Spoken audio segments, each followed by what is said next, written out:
70. The Nazarite Vow.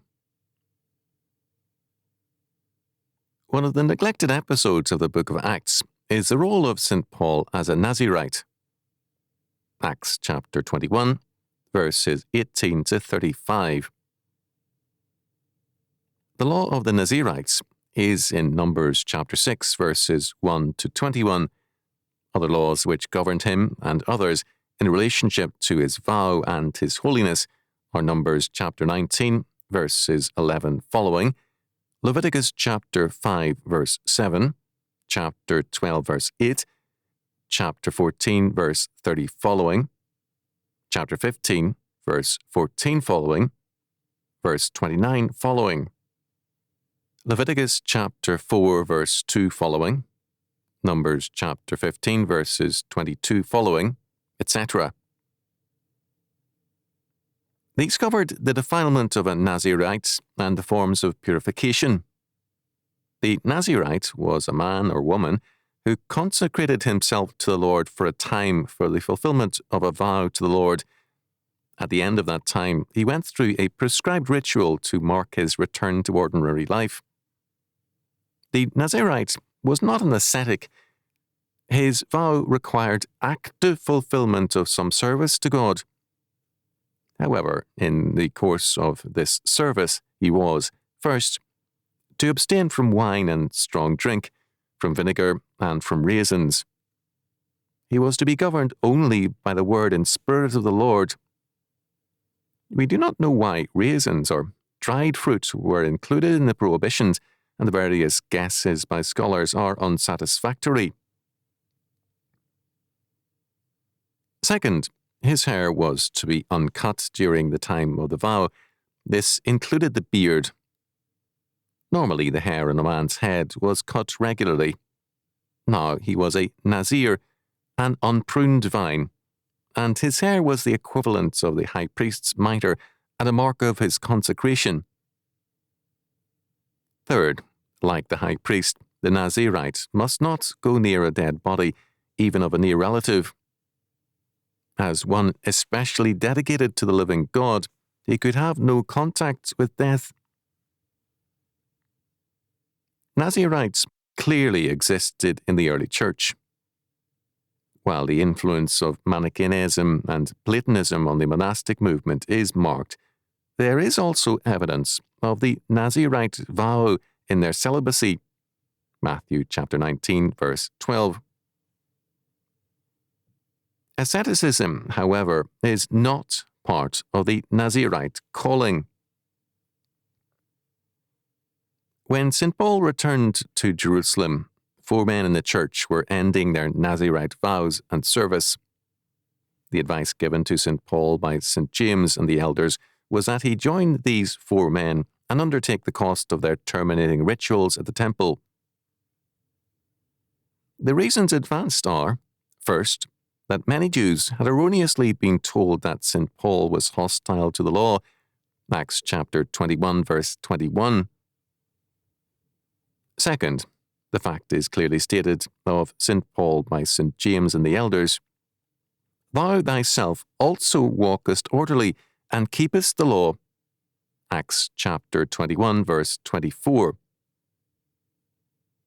Thus, for St. Paul to take part in such a ritual would be in keeping with his avowed principles. It would give a public disavowal of the false reputation promulgated by the Judaizers that St. Paul was an antinomian. St. Paul complied. The reasons given for his compliance are regularly insulting to Paul. First, it is said that he complied on the grounds of expedience, and 1 Corinthians chapter 9, verses 19 following, is misused to justify this. St. Paul believed in being all things to all men, not in the sense of compromise, but in terms of a readiness to give priority to the gospel over all things else. He was unwilling to compromise, as Galatians chapter 2, verses 11 to 21 makes clear. The law could not be used as a means of justification, and he was uncompromising on this point and others. No dietary laws could thus keep him from meeting Gentiles on their level. This does not mean that he despised such laws.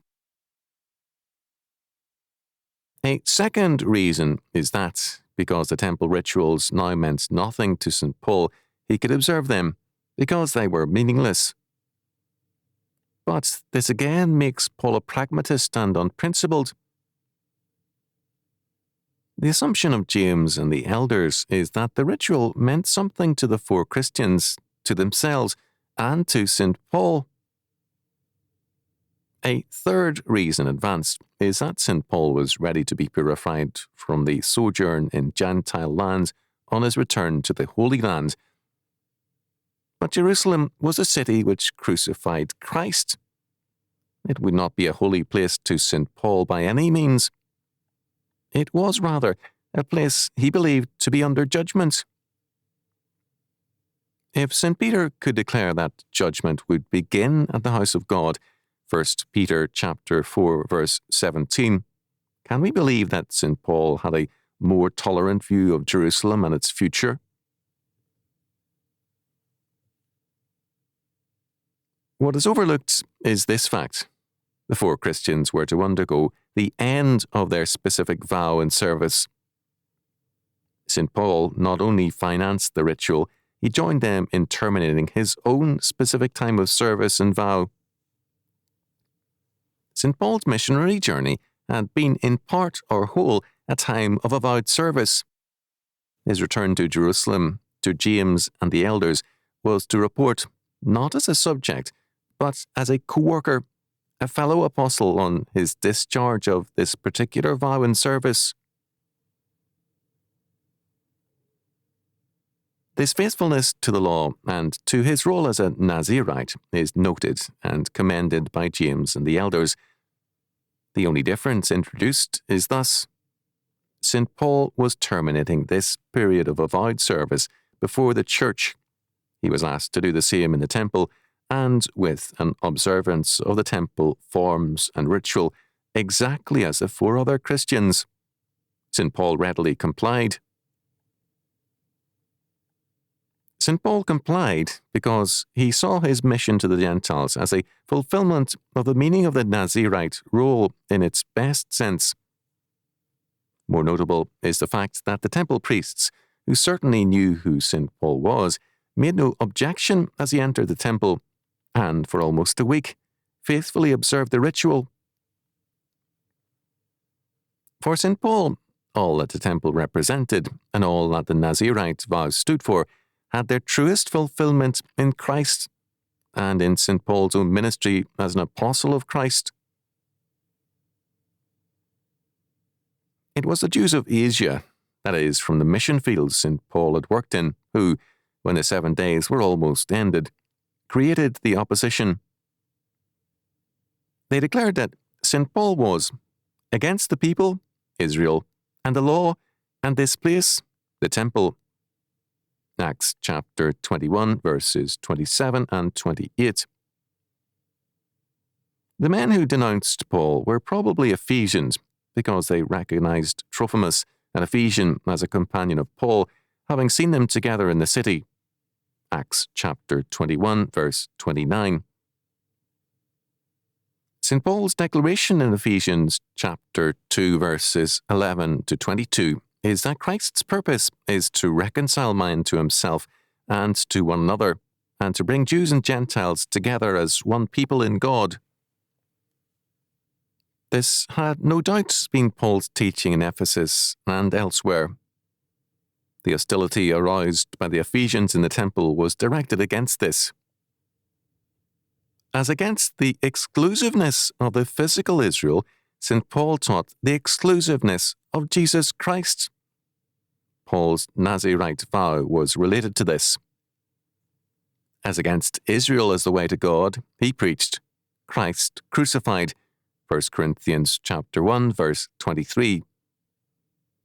In 1 Corinthians chapter 2, verse 2, he declares, "For I determined not to know anything among you save Jesus Christ and him crucified." The word translated determined is krino, which means separated or to separate. Paul had separated himself, dedicated himself as a Christian Nazarite to one purpose, the proclamation of Jesus Christ as Lord and Saviour. The crucifixion was, for Paul, Christ's destruction of the power of sin and death, and the creation of a new humanity. Acts chapter 18, verse 18 tells us that Paul had made a vow on his missionary journey, so that Acts chapter 21, verse 24 follows logically. The Nazarite vow was thus clearly a part of the life of the early church. When the break with the Judean past developed, the vow remained, although it was not called Nazarite. The vow took forms forbidden by St. Paul, 1 Timothy chapter 4, verses 1 to 5, but the vow as such persisted, although without the ritual aspects of the Old Testament. The vow stressed the calling of all men in the covenant. It gave to every person a symbolic role comparable to that of the high priest in God's service. The Nazarite vow stressed the primacy of Scripture and its requirements in the life of man, and the calling open to all to serve God above and beyond their daily calling. Without the forms of the old, St. Paul kept to the function and life of a Nazarite. To comply to the forms was entirely agreeable to him. What the elders and James recognized, and the temple priests did not object to, was that Paul's own form of obedience to the life of separation and service required of a Nazarite. This in itself is a most noteworthy fact. The failure of commentators to note the significance of Paul's role as a Nazarite is due to their modernism. Modernism reads the past in terms of the present. It disbelieves what is irrelevant to its present-oriented philosophy. Open modernism denies, therefore, the historicity of much of Scripture. Implicit modernism may profess a belief in all of Scripture, while discarding much of it because its only focus is the present. If we try at all to see the Scriptures through the eyes of its participants, St. Paul plainly emerges as a Nazarite. This puts a distance between us only if we insist on the priority of our modernity.